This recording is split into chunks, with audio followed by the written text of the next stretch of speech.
And I really started to think, if I don't do something, I'm going to die here. So I went and sat down under the shade of a tree, hoping that someone would come.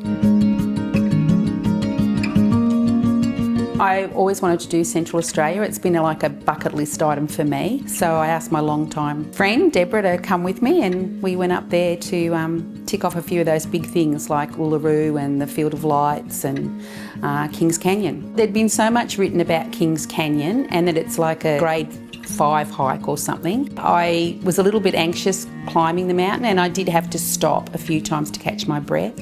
But once I reached the top, I was feeling quite comfortable. I reckon it was about 20 to 30 minute drive from Kings Canyon to the actual Kings Canyon resort. We had some lunch and I was feeling okay until we wanted to leave there to walk to reception, and I was really struggling to breathe while I was walking, and I thought something's not quite right here. And when we got there, we found that there'd been a mistake with our booking. So we knew we had to go back to reception to say that something was wrong. And I said to Deborah at the time, I can't make it back. I'll have to stay here and I'll wait for you. Lynn said she didn't feel well enough to walk back, and we just thought it was the walk, because it was a big walk, like it was a lot. So I walked back up to reception and then had to ring the travel agents and get it all sorted, and they got us another room. The woman at the resort said she'd drive me back down. We're driving down there and we saw Lynn walking, and she really didn't look well, and she said to me, I think I'm having a heart attack.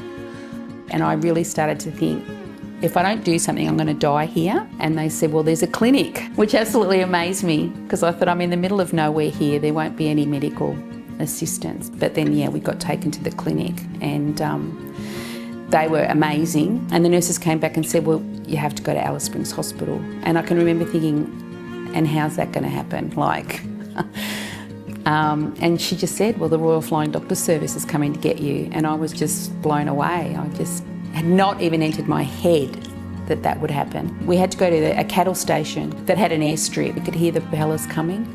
And yeah, they landed on this little dirt strip. They were just amazing.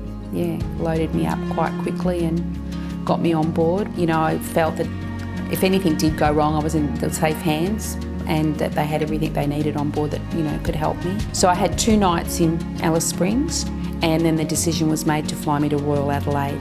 When I got there and saw the cardiologist, they said that they had some things that they wanted to do, an angiogram and an MRI. And after all those tests, it was decided that I actually hadn't had a heart attack, but I'd suffered what's called as Takotsubo cardiomyopathy, which is where the heart changes shape.